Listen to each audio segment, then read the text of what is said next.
approach their final goal. Well, today, one of the climbers made it to the top. For the latest on the story, here's ABC's Jack Smith in Kathmandu, Nepal.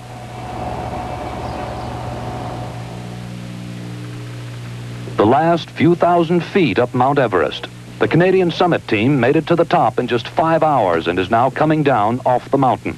The news was broadcast by radio from base camp. The Canadian Mount Everest expedition succeeded in climbing Mount Everest. Succeeded in climbing Mount Everest on Tuesday, October 5th. Mountain guide Laurie Skreslet becomes the first Canadian to climb Everest. With him today were two of the expedition's Sherpa porters, Lapka Dorje, shown here, and Sungdare Sherpa.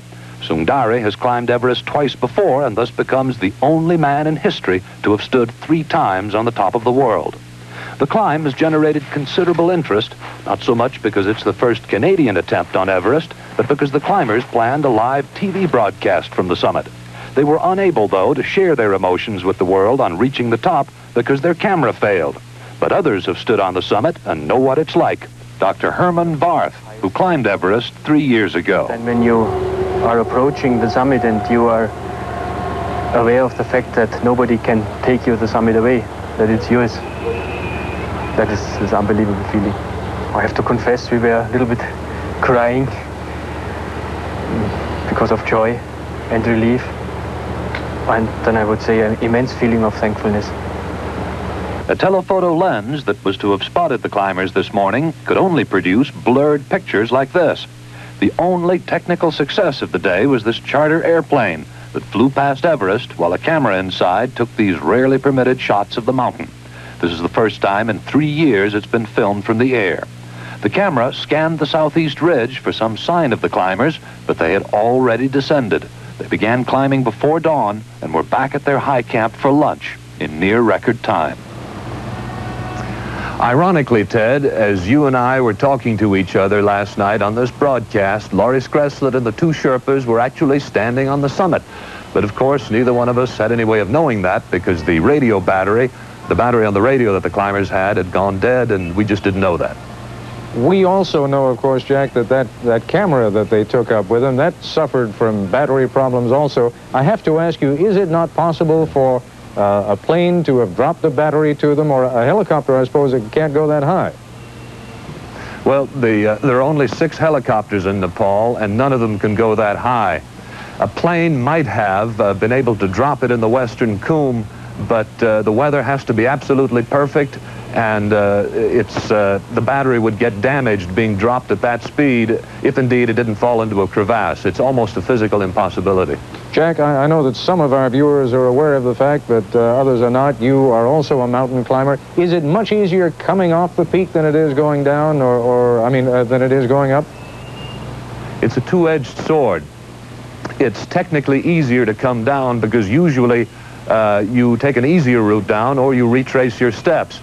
But because the tension is off, because you've made the big climb, you don't pay attention. And most accidents happen on the way down. For instance, there was a case once of a great mountaineer who just done the greatest ascent of his life. And he was so absent-minded at the top that he walked right off the edge of the cliff and fell down to his death. What happens next now on this particular project? What's the Canadian team's plan? Well, there's been a change in plans. As I think I told you last night, they planned to rest a week before sending another team up to the top, but that has changed. They're going to try and do another summit bid tomorrow with some more climbers. As you can see, the weather around me is gorgeous today. It's fine at altitude, and while this weather holds, the team is going to try to go to the top. It'll be climber Al Burgess, a Canadian, and 2 Sherpas. Burgess is one of the strongest climbers on the expedition, but was unable to join the first summit bid because of exhaustion, but apparently he is rested enough now. And what about that television camera? Are they going to take that up with them with a new battery? No, the bad news there, I'm afraid. We've been unable to get a fresh battery to them, so they'll be carrying their miniature TV camera. Us live via satellite from Nepal, from, in fact, the base of the world's highest mountain, are Laurie Skreslet and Pat Morrow, who 1 week ago became the first Canadians to make it to the top. What you're seeing over my shoulder there was a shot of Mount Everest pulling back now to reveal our two successful climbers. Gentlemen, congratulations. Let me ask you about the last, 1,000 feet, 500 feet? What is the roughest part of that climb?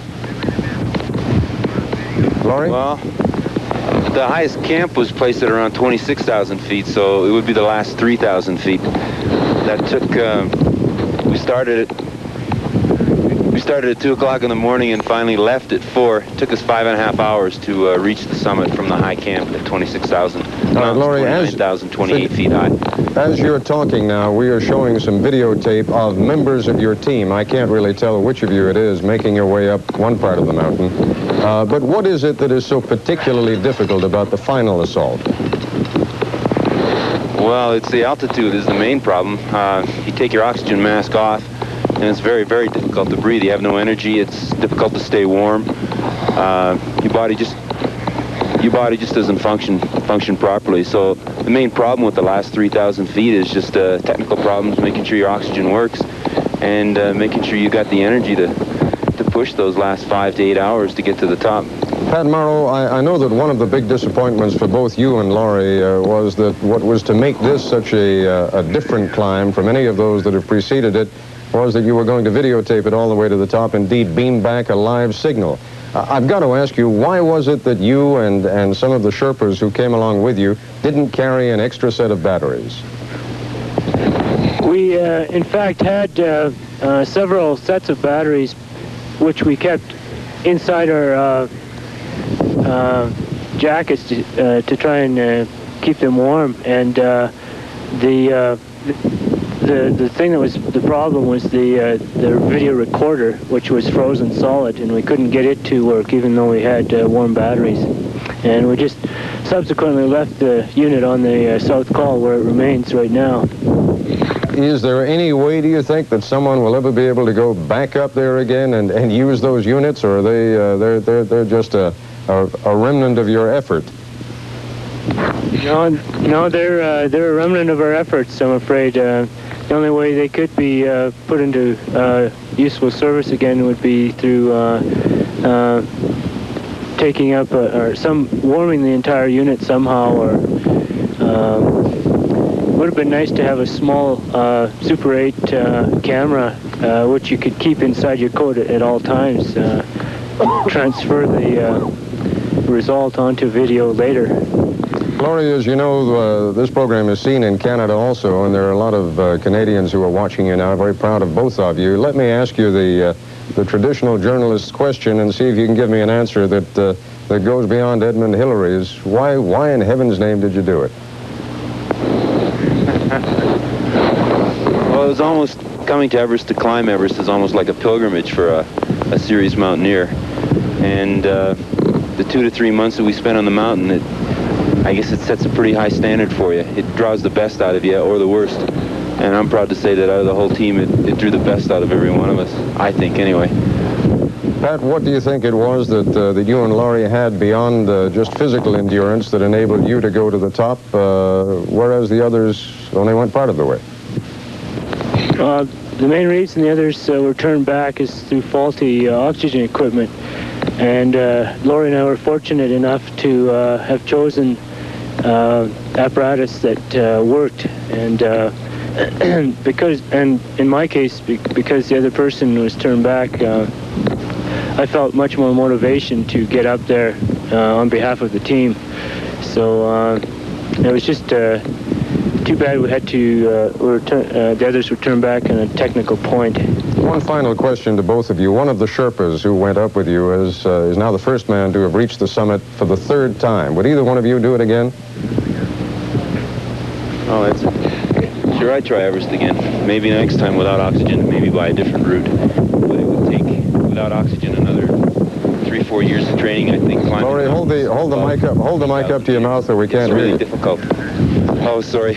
I'd say, yeah, I would try again without oxygen. I'd like to, maybe 4 or 5 years from now, after training in these Himalayas for that amount of time. It's something you just don't take lightly, though, attempting a mountain above 8,000 without oxygen. How about you? Yeah, I think I agree with Laurie as far as style goes. In our case this time, it was very important that we used all the tricks necessary in putting a first Canadian on top of a big Himalayan peak like this. And I think in future, I would try it again by a different style. Well, we're all proud of both of you, and thank you very much for joining us this evening. Thank you. Thank you very much, Ted. I'll be back in a moment.